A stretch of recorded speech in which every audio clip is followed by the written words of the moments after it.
आपण काऊ आणि चिऊची गोष्ट पाहणार आहोत. तर एक होता कावळा आणि एक होती चिमणी. कावळ्याचे घर होते ते नाजूकशे असे शेणाचे, तर चिऊताईचे घर होते बेणाचे. पावसाचे दिवस चालू होते, त्यामुळे टप टप पाऊस पडत होता आणि सोसायट्याचा वारा सुटला होता. कावळ्याचे नाजूकसे शेणाचे घर त्या पावसात वाहूनच गेले, पण चिऊताईचे मजबूत मेणाचे घर व्यवस्थित राहिले. कावळा घर वाहून गेल्याने पावसात भिजू लागला. अरे, आता काय करू मी? ह्या पावसात तर दुसरे घरही बनवता येणार नाही. अरे हा, मी माझ्या चिऊताईकडे जातो ना. हा, चल, मी तिकडेच जातो. मग कावळा आश्रय घेण्यासाठी उडत उडत चिऊताईच्या घरी येतो. घराचा दरवाजा बंद असतो. मग कावळा दरवाजा ठोठावतो. चिऊताई, चिऊताई, दार उघड. चिऊताई घरामध्ये आपल्या बाळाची आंघोळ करत असते. कावळे दादा थांब जरा, मी माझ्या बाळाला आंघोळ घालते. मग कावळा थोडा वेळ थांबतो आणि पुन्हा दरवाजा ठोठावतो. ए चिऊताई, चिऊताई, दार उघड. कावळे दादा थांब, मी माझ्या बाळाला पावडर लावते.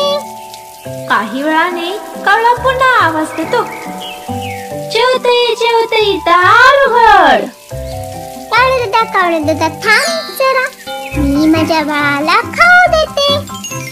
मग कावळा पुन्हा थोड्या वेळाने वाट बघून बोलतो. चिऊताई, चिऊताई, दार उघड. बाहेर खूप थंडी आहे गो. कावळे दादा थांब जरा, येते मी, माझ्या बाळाला झोपवते. ए चिऊताई, चिऊताई, आता तरी उघडता. थंडीत गारठून गेलो आहे मी. आता मात्र चिऊताई दार उघडते. काय झालं रे कावळे दादा, ओरडत आहेस? ये ये आत ये.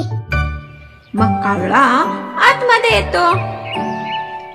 अगं चिऊताई, माझे घर वाहून गेले या पावसात.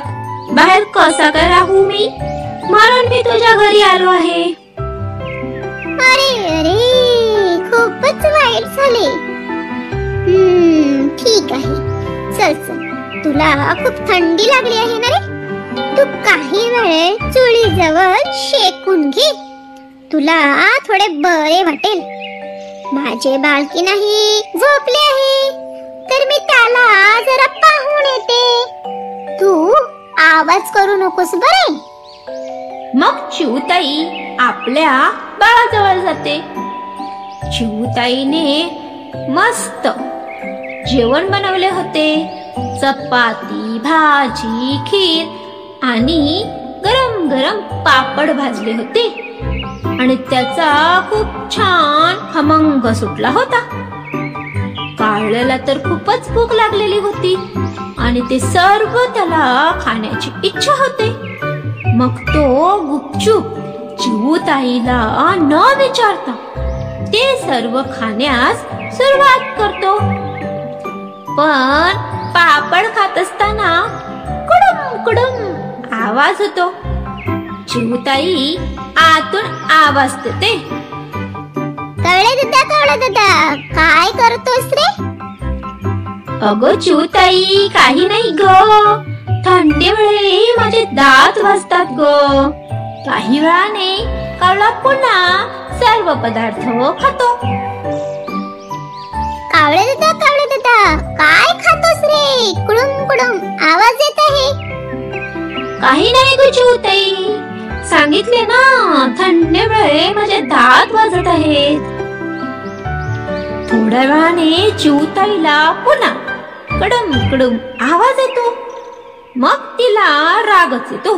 ती लगेच तिकडे जाते. तर पाहते तो काय, कावळा दादा मस्त पापड खात असतो. काय हे कावळे दादा, मी तुला मदत केली तर तू तर चोरीच करू लागलास. कावळा शरमेने मान खाली घालतो. मला माफ कर ताई, मला खूप भूक लागली होती ग, आणि या सर्व जेवणाचा मस्त खमंग सुटला होता. मला राहवलेच नाही म्हणून मी ते खाल्ले. पण मी तुला न विचारता खाल्ले हे माझे चुकले. माफ कर मला. हो ना, तू मला विचारले असते तर मी तुला नाही थोडी बोलली असती. पण तू तर न विचारता सर्व संपवलंस. ह्याला चोरी करणे बोलतात.